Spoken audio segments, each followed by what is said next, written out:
And here we are on another crossover episode. I am Chris Clark. He is Chris Carter. We're going to be talking about this Chiefs game against the Steelers, which has had a little bit of changes over the past couple of days, and unfortunately not good changes. But we will get to that in just a moment. I do want to quickly thank you, Chris. Really appreciate the Steelers taking care and beating the Titans on Sunday. Hey, listen. Anytime the Steelers can advance your efforts by advancing their own, they will try their best to do just that. And the Steelers had to get the Titans out the way anyways. But the Steelers would appreciate it in just if you guys could reciprocate and just lose this week. Yeah, I don't know that that's the way that's going to work. It's a fair trade. No, I think maybe taking care of the Bengals next week would be a fair trade. That'd be fine. But actually, there's a lot to talk about in this game because Absolutely. you sit here and you look at it, and Kansas City is in a situation where they have 14 players now on the COVID list. Yeah, it's ridiculous. Harrison Butker is out of this game. He will not play. He is unvaccinated, so he cannot come back. But with the new protocols, we don't know which players are going to be available for Kansas City at this point. Mm-hmm. Travis Kelce went on the list. Tyreek Hill went on the list. Willie Gay just came off the list today. Josh Gordon just came off the list today. Chris Jones is still on the COVID list, but he's subject to the last protocols. Nick Bolton, who had a fantastic game against the Chargers, went on the COVID list today. So they get one linebacker back. They lose the other one. Blake Bell's on the COVID list. I mean, Kansas City is going to be dealing with a lot of COVID issues. Lucas Niang, their starting right tackle, is also on the COVID list. So lots of questions when it comes to how that's going to transpire in this game. And I wish we could tell you, but we have no idea right now who is going to be available for this game. And the same thing goes for the Steelers. The Steelers have to put Devin Bush, Zach Banner, and Marcus Allen on their list. Now, Zach Banner and Marcus Allen, Zach Banner, a backup offensive tackle. Marcus Allen, a sort of box safety that plays like, the third or fourth linebacker on the team at times. But Devin Bush is a big one. Even though he hasn't been playing great this year, he's come on in the last couple of weeks, had a nice breakup last week that was almost an interception. And now if he ends up missing this game, it's going to force the Steelers' hand at the linebacker position. And with Marcus Allen potentially not in it, that would have even thin out that group even more. Granted, that's not nearly the problems that the Chiefs have with COVID, but the worry is that we're talking about this episode airing Thursday. Things could happen overnight. I mean, it's happened to a few teams this year where the COVID cases spike up on a Friday or a Saturday, and then you have no time to react, and then that's when the question comes for moving the game. But I think you and I can both agree. The bottom line is that this game needs to be played Sunday. Do not move this to Monday or Tuesday. Do not push this further back. For both of these teams need this game to be played on schedule so that they can get ready for their next games, because both of them play major games the very next week. The Steelers take on the Browns, and of course the Chiefs take on the Bengals, both taking on the teams of Ohio. Yeah, and I think that I would like to see this game on Sunday, but it would not shock me if Kansas City has another slew of COVID players that go on the list if it ends up getting moved. That's just the reality of things today. And you have to wonder, Travis Kelce, Tyreek Hill, all those guys that went on the list this week that could come back, they have to have one negative test, and they have to be activated by Saturday. The Saturday at 4:00? Yeah, I believe. That's the deadline. Yep. And that's the thing that I really don't understand. Why, if you're the NFL, don't you if you're creating all these new COVID rules, why not create a daytime, day of scenario where, you have to have it in by, 2 hours prior to kickoff, or, 3 hours prior to kickoff, you can say if somebody tested negative, especially since it's just one test at this point. Yeah, that's the issue here. Is you want to try to see if there's, I guess they have their protocols and their reasons for having time to figure out if it's a false positive or things like that, or a false negative. But I'm with you. The NFL needs to find a way. But I think the bottom line is they have to take this seriously. I think the approach that's been proposed by some players about stop testing the vaccinated players. I'm just like, that's a way we're talking about Omicron right now. Who knows if we're talking about Gamma or Zeta or Omega variants in the coming weeks. This could get a lot worse, and if there's another variant that comes sweeping through the country or through the world, and then it hits the locker rooms before we know, then we're talking. And say it's worse. Say the symptoms are a lot worse. Say that it's causing more damage. That's the thing here. Is COVID's been rapidly evolving. They have to protect against it. I hope for the sake of these teams that they're able to both recover from it and that the infection doesn't spread. But they got got to really take a deep, hard look to see if this game can be played Sunday. Because if it's pushed further back, you're starting to risk the shortened weeks, and we've seen how that's crushed some teams. The Steelers got hurt by that last year when they went from having a long week to a short week by having to play a Wednesday game and then a Sunday game. Yeah, and Kansas City's coming off basically a mini bye since they played on Thursday night the week before, so that kind of helps a little bit. But I agree with you. I think that they need to try to find a way to play this game on Sunday. The issue that they're going to run into, and the issue they're going to run into the rest of the season, is you're going to have more and more positive cases. You're absolutely correct in the fact that that's just going to be the reality of it. I think a lot of these cases are probably from guys that were playing in the Chiefs-Chargers game when you look at that. And maybe they weren't showing symptoms at that point. Who knows? I don't know how all of that works. They're changing the protocols as we go through. We'll get you more updated information as soon as we can. But at this point, there's a lot of question marks as to who is going to be available for this game for the Chiefs. Multiple starters on both the offensive side and the defensive side. And that could really hurt considering they just got the number 1 seed in the AFC playoffs with 3 weeks to go.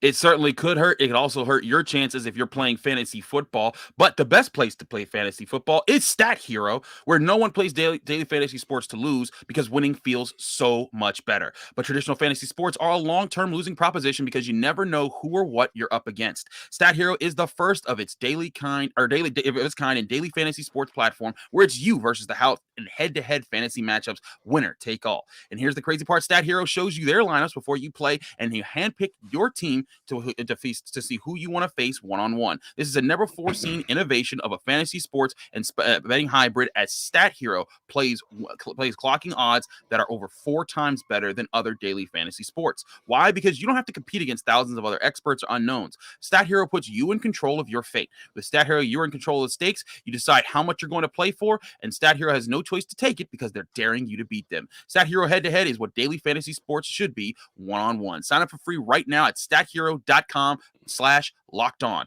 Use promo code LOCKEDON, LOCKEDON, all capital letters, all one word, locked on for a 100% deposit match. Again, that's stathero.com/lockedon with promo code LOCKEDON for a 100% match. Stathero.com/lockedon, promo code LOCKEDON. Terms and conditions apply.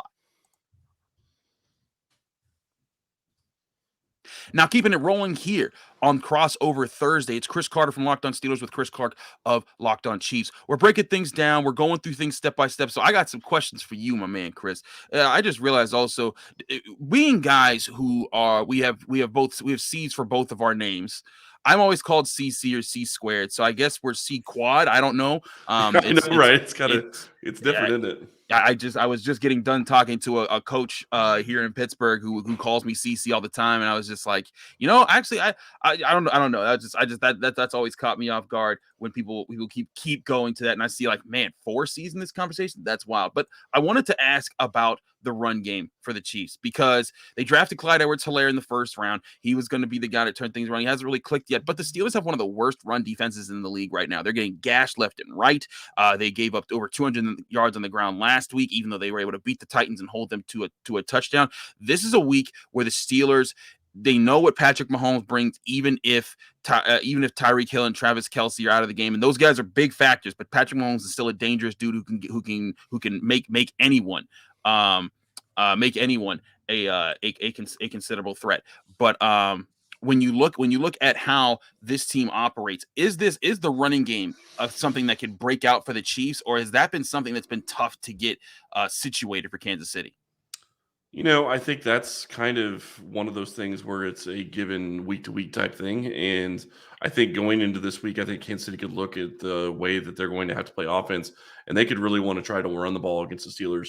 The problem that you're going to have if you don't have Travis Kelce and you don't have Tyreek Hill is you don't really have – I mean, I guess you do have McCole Hardman, so you can try to stretch the field that way, but Hardman hasn't been playing a ton. So, you take away what Hill does great. You take away what Travis Kelce does great. You can't just replace those guys. And right now, Kansas City also is in a situation where they're going to be down to 1 tight end. Yeah, that's scary. 2 of their tight ends are on the COVID list right now. So if they go into this game with only Noah Gray at tight end, yeah, you can move Mike Burton, who's a fullback, and you can play him up at the line and play him in that tight end role, or you can use him as an H-back and you can do stuff like that. But you still are going to be down, and that's going to hurt your run game. I really wouldn't mind seeing Kansas City say, okay, we're in a situation where we're going to be missing some of our guys. Why don't we go 6 offensive linemen for, 25 to 33% of the game, a third of the game, and see if you can run the ball that way and try to take advantage of what you can do well. I do think they have the ability to run the ball well. It's just been a question of whether or not not only Reed, but whether or not Mahomes is going to, hand the ball off as opposed to passing the ball, because they do a ton of RPOs. That could be a certain factor there, is running the RPO. But one guy that really has boosted the offensive line this year is Creed Humphrey. Everyone knows who he is. Yeah. Everyone knows he's been doing very well. He's a guy that a lot of Steelers fans wanted. And Glad you didn't get him. Yeah, right. The Steelers have been stuck with Kendrick Green, and they haven't been as happy about his performance this year. But what has made Creed Humphrey special this year? I liked his tape in college. He was a guy I thought that should have been their second-round pick. And Pat Freiermuth has been a heck of a tight end. He looks like he's going to be a beast for years to come. But this team desperately needs a center. Kansas City got their center, and he's been playing at a high level. But what has made him so special? It's really hard to say what's made him so special, but I would say if you look at his game, one of the things that I think that really helps him is, he was playing at Oklahoma. They have some really big, teams that they play against in the Big 12. They're not playing against the SEC every week, but they were still playing, Big 12 type competition, which there are some good players there. He was fantastic at Oklahoma. Mm-hmm. But the thing I think that really is helping him is he knows how to leverage his body so well because of his wrestling background. And you watch him, he doesn't really get his feet out get out over his feet, which causes a lot of lineman trouble. Mm-hmm. And he doesn't really, he just keeps his balance, and he keeps between Mahomes or the running back, depending on who has the ball, and the defender. And that's what he does every single play. And all you have to do as a center, or all you have to do as an offensive lineman, is be able to do that.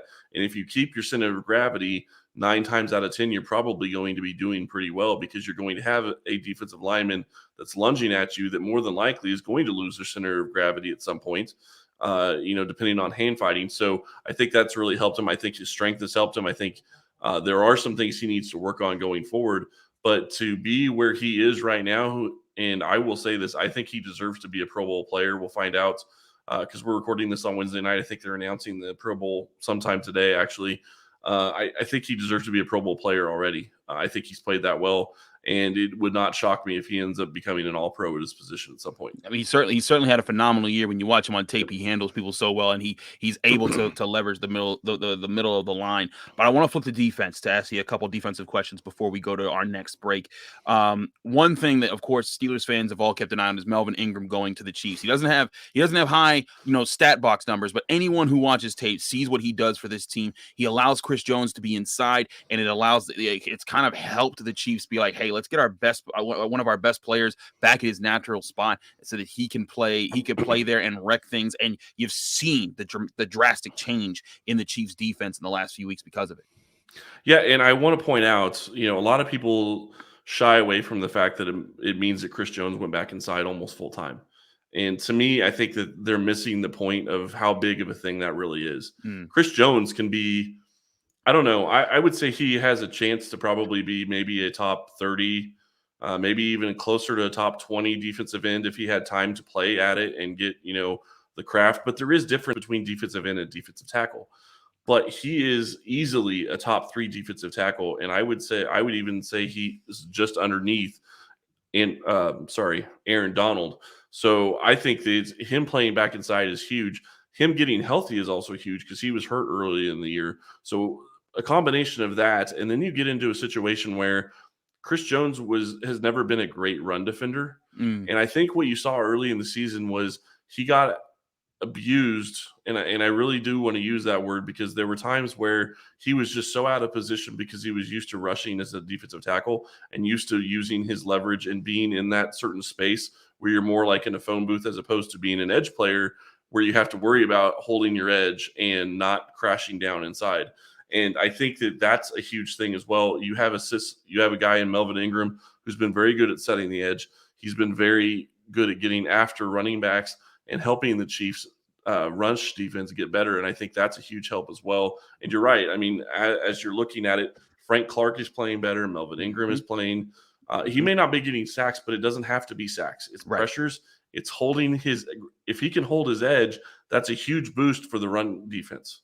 Mm-hmm. And if they can get the run defense better, that's a huge boost to be able to also help the pass defense.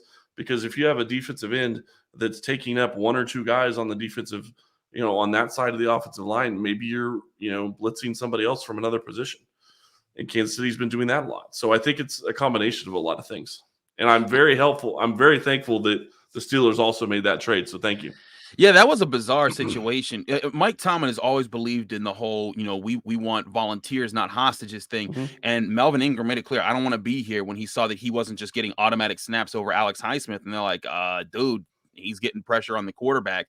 That he's got to play. So I thought that was interesting how that played out. But it's just one of those things. Mike Tomlin, if you say I want this and I'm not gonna be patient with you, he's like, okay, go somewhere else. So the Chiefs were definitely the benefactor of that situation. Mm-hmm. But the last question I had was something that Mike Tomlin actually pointed out in his Tuesday press conference, because he pointed out how the Chiefs love to rotate their three safeties: Tyrann Mathieu, Juan Thornhill, and Daniel Sorensen. What has this group done to really help disguise coverages and mix things up in the back of the Chiefs defense? Because I've always loved Tyrann Mathieu. He's been amazing. But Juan Thornhill was a guy that when I saw him at Virginia, I was like, oh, the Steelers could really use that guy. And then the Chiefs got him, and I was like, dang it. And it was just one of those things. But I've loved seeing him work, and it seems like there's been a real chemistry on that back end of that defense. Yeah, and to be fair, you guys have a pretty good one in Micah Fitzpatrick. I just want to point that out. Thank you.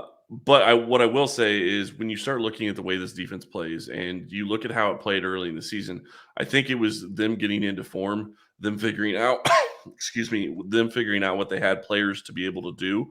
And when you start looking at, a Tyrann Mathieu, a guy that you can move all over the defense and have him play anywhere, something that may have been missed by a lot of people is he basically played mostly slot snaps the last 2 weeks because the Chiefs were down L'Jarius Sneed, who just lost his brother, and should be back for the Steelers game, I believe. He's already back in Kansas City, and he's been practicing. Good. So I would imagine he's going to be back this week.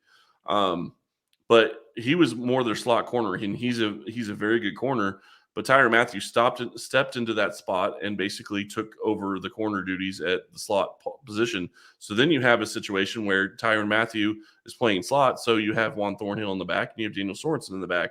And Sorensen was getting beat a lot early in the season, but I think that Kansas City was putting him in the wrong positions. I think that they figured out we can't put him in here in some positions, and I think over the past couple of weeks they've kind of had to, and he's played better. But I think they've also been working on getting more pressure on the quarterback, which also alleviates some of the pressure on your safeties and your back end guys. It certainly does. That's something that's going to be big for the Chiefs, especially in their final games as they make their push to make the playoffs and ultimately the Super Bowl. We'll get the 1 seed in the playoffs. They're going to make the playoffs. The Steelers are the team trying to make the playoffs because everybody's trying to get to the Super Bowl. But how can you get to the Super Bowl? You can use On Location. Super Bowl 56 is at SoFi, and it's less than 100 days away. And On Location, the official hospitality partner of the NFL, is the only place to score a once-in-a-lifetime Super Bowl ticket and experience package. Select your exact seats and choose from elite experiences featuring an exclusive pregame celebration with NFL legends, 5-star LA hotels, and food by the great Wolfgang Puck.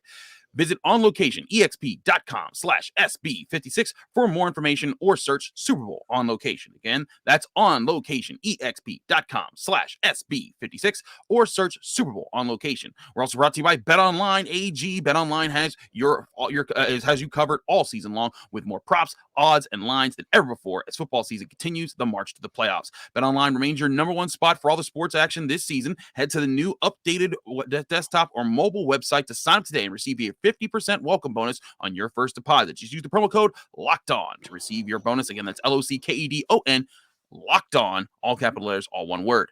From basketball to football, NHL to boxing, and UFC, right down to your favorite Vegas casino games, don't wait to take advantage of all of the amazing offers available for the 2021 season at BetOnline, the fastest and easiest way to bet on all your favorite sports, and BetOnline, where the game starts.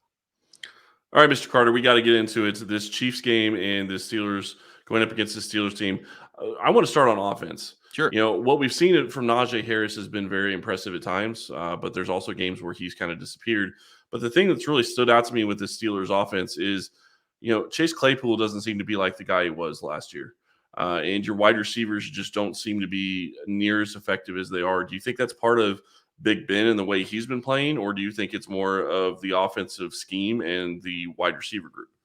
I think it's more about Ben right now. I mean, it's certainly a lot of this is Chase Claypool needs to focus. He's in a sophomore slump for sure. But one thing I always point out to people, one thing I always point out to people is that Deontay Johnson this time last year was also in a bit of a slump. He was dropping passes left and right. Everyone's calling him drop Deontay and all these other things. But when you see how he's bounced back this year, he's been one of the more consistent receivers in the NFL. He's great at getting separation. He's bringing in tougher passes now. That's something. Chase Claypool, he has had more antics. It's just there's times he doesn't look focused. There's times that he's not making the big play that he should. And Mike Tomlin's had to 2 weeks ago against the Vikings. I mean, oh man, that situation. End of the game. Yeah. How do you pose for a first down? Sorry, that just stands out to me when it comes to Claypool this year. And what was crazy was earlier in that game, he gets called for a personal foul because after a play, he's like poking the guy, his opponent's face mask, and he's like poking at him, and it draws, and the refs see it, and they're like, "You're being a jerk. That's a flag." And at one point, Mike Tomlin pulls him off the field, and you couldn't tell exactly what he said, but you knew what he was saying because it was like when you yank your kid at church, and you're like, "Sit your butt down over there and don't make me come get you." It was that sort of talk. And when he came back about a quarter later, and then all of a sudden he's making plays and he's not doing those things. And it was when he caught a 4th down pass on the final drive and he's pointing, and everyone's like, "Dude, what are you doing?" The clock's running and he's wasting 5 or 6 seconds, and he's wasting time there. And then the ball gets knocked away by one of the Vikings in a very sly move. So he has been a journey this year. I think one person. We have a guy, stats guy Daniel in Pittsburgh. He's a great follow on Twitter. But he pointed out Chase Claypool is who everyone accuses Juju Smith-Schuster of being, because Juju Smith-Schuster didn't do those things. He just danced. He did TikToks. But Chase Claypool's doing the on the field things that are hurting the Steelers. But I mean, I think a big part of it is one, Juju being out. It's funny. He's one of the younger players on the team, but he's also still the elder statesman of the wide receiver group because everyone else got there after him. And not having him in kind of rock things back a bit, but also Ben Roethlisberger just hasn't been consistent this year. There's times that he looks on fire and there's times that he looks way off. And I think that this is a group that hasn't gotten good enough to be used to playing with a quarterback who can be inconsistent like that. Antonio Brown, he was, if you threw in Landry Jones, he was going to do that. He was going to figure out a way to make plays and get open and do things like that. These guys are getting open, but they're not getting consistent passes, and that makes things harder. So I think that's where the holdup is right now when it comes to that. Some of it's I talked about this on yesterday's podcast for Locked On Steelers. Some of it is the play calls from Matt Canada, the offensive coordinator. Some of it is Ben Roethlisberger not seeing the play calls when they're there and there's open guys. It's just been a myriad of just issues on pawn issues that have compounded to make the Steelers' offensive problems what they are. Yeah, and then you look at, Ben's got sacked 33 times this year, which I would imagine is probably pretty high for him in his career. I don't have that up in front of me, but he's not an easy guy to bring down. What have you seen from the offensive line, and how is that playing for the Steelers? Because if you look at this Chiefs unit, one of the strengths that I think they have going into this game is their defensive line, especially if Chris Jones can come back. Yeah, it's very bizarre because the offensive line early in the year was actually making progress. They looked like they were growing each week, and then they just fell off a cliff. Now, granted, part of that might have been their best offensive lineman, Kevin Dotson, got hurt. He's been activated off of injured reserve this week. We'll see if he plays. I doubt he does. But Kendrick Green, their center, he's been very up and down. He didn't play center in college. He played guard. He played center for a couple games. They brought him in, and he's good at running and moving and hitting in space. But when it comes to getting leverage at the line of scrimmage, he has not been good at that, and he's also struggled with communicating. And that was a major factor against the Vikings. The crowd noise definitely got to him, so that could be a factor that the Chiefs used to their advantage at Arrowhead. But other guys, I think Chukwuma Okorafor at right tackle has sort of found his footing a little bit better. He's done a better job. But Dan Moore Jr. at left tackle has just been, he gives good effort, but you see how he's just overmatched with some matchups, and it's been tough to compensate. And the Steelers have had to really work around this offensive line, not work with it. That's been an issue all season long. We'll see if that continues in this game. But they did hold up against Jeffrey Simmons. I'll say that the Titans, and with Jeffrey Simmons and Bud Dupree, they were trying to disrupt things. They couldn't get the run game going, but they were able to hold up just enough to get the offense a couple points. Well, I will say Chris Jones is a little bit different than Justin Simmons, but Jeffrey Simmons, but he's a very good player. Mm-hmm. The one thing I want to flip it over to the other side of the ball and look at, I'm a little confused because I watched the end of the Titans and the Steelers game, and it sure looked like TJ Watt had a severe injury at the very end of that game. And he came back in and he played, but he's not in the injury report. So is there any word out of Pittsburgh? Did he actually get injured, or was it the wind got knocked out of him, or what? Because it sure looked like he was holding his ribs. I think it was more so the wind getting knocked out of him, or if it's an injury, it's just something that he's willing to play through. That's who TJ Watt's been this season. He had never missed a game going into this year, and then all of a sudden he gets hurt and he's missing games. And when in games that he plays in all 4 quarters, they're 7-2. And I think it's just they see his impact. With where he's been and what he does for the team. They're 0-4-1 when he either misses the game or plays less than 2 quarters or less than 3 quarters. But this is TJ Watt is a guy who he's a warrior for the team. He's found a way to be valuable for the team, and he's going to keep powering through. If he's a guy that's not on your injury report, that means you could probably count on him playing. Granted, it'll be interesting to see, will he be 100% for this game? I think he will be, just by the way that things are looking. But one thing Mike Tomlin also said, he's like, they're taking it easy physically this week on the Steelers because they know that last week was pretty physical. Yeah, and the other thing that really sticks out to me when I look at the Steelers' defensive stats and the way they've been playing, they are second in the league in total sacks at 41. That's a very impressive number. You're going to be having a Steelers defensive line going up against the Chiefs offensive line, who lately has become kind of a strength of their own. Yeah, oh, sorry, go ahead. No, I was just gonna say, what do you think about that matchup between those 2 groups? It's going to be really interesting because if TJ Watt is healthy, he's going to be someone that you got to pay attention to, and your offensive tackles are going to have to keep an eye on him. The Steelers have gotten a boost from different players. Chris Wormley filling in at defensive line, on the interior defensive line, has been a big asset. He has 6 sacks on the season. No one saw that coming. They're still missing Stephon Tuitt, who hasn't played a single game this year. He was the only interior defensive lineman last year not named Aaron Donald to get double-digit sacks. He was a force to be reckoned with, and he hasn't been around this season. He suffered an injury late last year, and then when he was supposed to be going through rehab, his brother died. That messed up his rehab schedule, so now he hasn't been able to really return yet this year. And then their other guy they signed to be behind him, Tyson Alulu, who the entire team loves. He has a serious injury in the beginning of the season, and now they're down to 4th and 5th string guys that are lining up next to Cam Hayward. And Cam Hayward's still a beast, still a monster, does everything that he does, and a true team leader. But he needs help, and that's been the Steelers' biggest weakness. But as far as getting after the quarterback, Cam Hayward, Chris Wormley, Alex Highsmith, TJ Watt, they do that. And it's going to be interesting to see what their plan is for Patrick Mahomes, because they have a ton of respect for what he brings to the game, and they also have a ton of respect for what the Chiefs' offensive line has brought. But I would expect a lot of chances, crossing up to try to get single one-on-one matchups for certain guys, but especially for TJ Watt and Cam Hayward. Well, and I'm glad you bring that up, because to me, what that means is Kansas City should be looking at running the ball even more. I agree. They struggle with the run game at times, but I think that they have the ability to do it.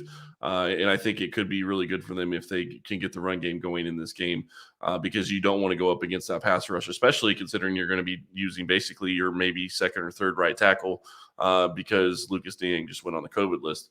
The other thing I want to really talk about is, you lost Devin Bush. Yeah. And the one thing that we kind of talked about early in this episode was, we don't know what's coming tomorrow. I mean, we're recording this Wednesday night. On Thursday, the Chiefs could have several more players. Who knows? Pittsburgh could have several more players. You put 3 players on the list on Wednesday, and, the way that this has seemingly been working is it's, a couple the first today, and then, just adding as you go. So, when you start looking at a guy like Devin Bush, he was going to be a guy that would, really help your defense and probably cover a guy like Travis Kelce at times.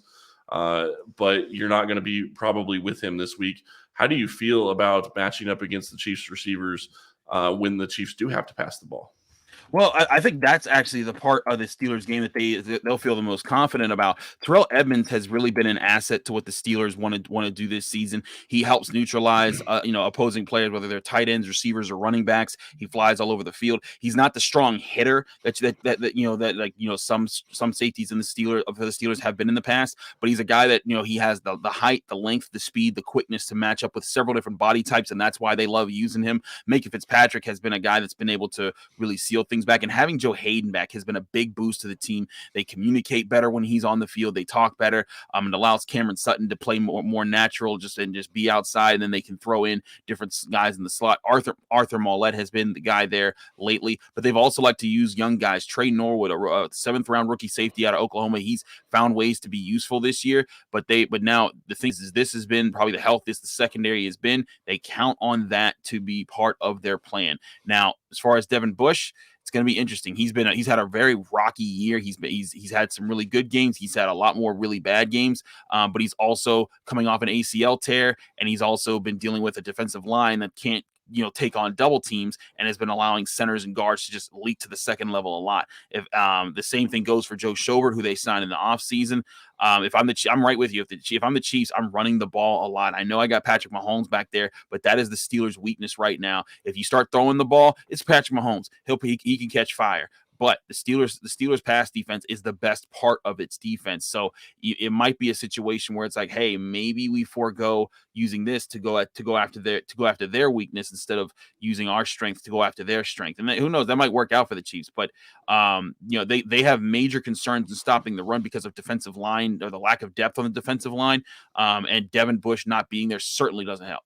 Well, and I think the biggest thing that a lot of people forget is that it is a huge deal when you start missing your starting defensive tackles, and your starting defensive tackles can't keep your linebackers clean, because your linebackers are supposed to be cleaning up plays. That's what they're supposed to be doing. Your linemen are supposed to be eating blocks and taking on those players, especially in your type of defense. So that's a huge deal if they're not able to do just their small part of keeping guys from getting to the second level. That's going to throw the entire defense off. The thing I'm looking for in this game is, run the ball early, get the run going, get the Steelers to bring one of the safeties down, and then try throwing the ball over the top. Then try getting the passing game going a little bit. And I'm not the guy. Ryan is, if you were talking to my other co-host, Ryan's really the guy that loves talking about running game, and I'm not normally that guy. But with the COVID list with Kansas City and the way that this game looks like it's shaking out, I would really consider running the ball and using, Mike Burton and really trying to pound the ball early on at least. Chris, it's been great. I really appreciate it. It's been a lot of fun. I would love to wish you good luck in this game, but I probably wouldn't mean it. So no offense there, buddy.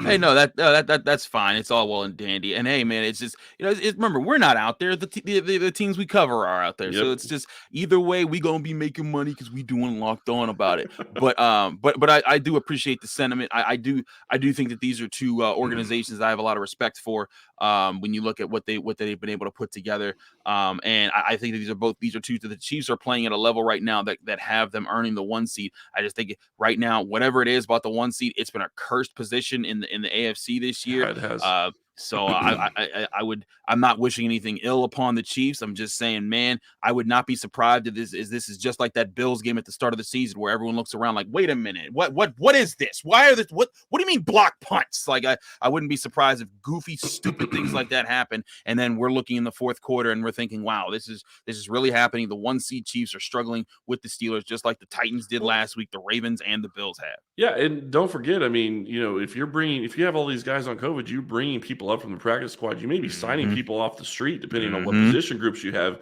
issues at, and then they're going to be playing special teams for you. So who knows what's going to happen? Who knows? It's going to be a crazy one. It's going to be crazy. So looking forward to it. Good luck over the rest of the season, and looks like you have a chance to make the playoffs. So I wish you luck in every week other than this one.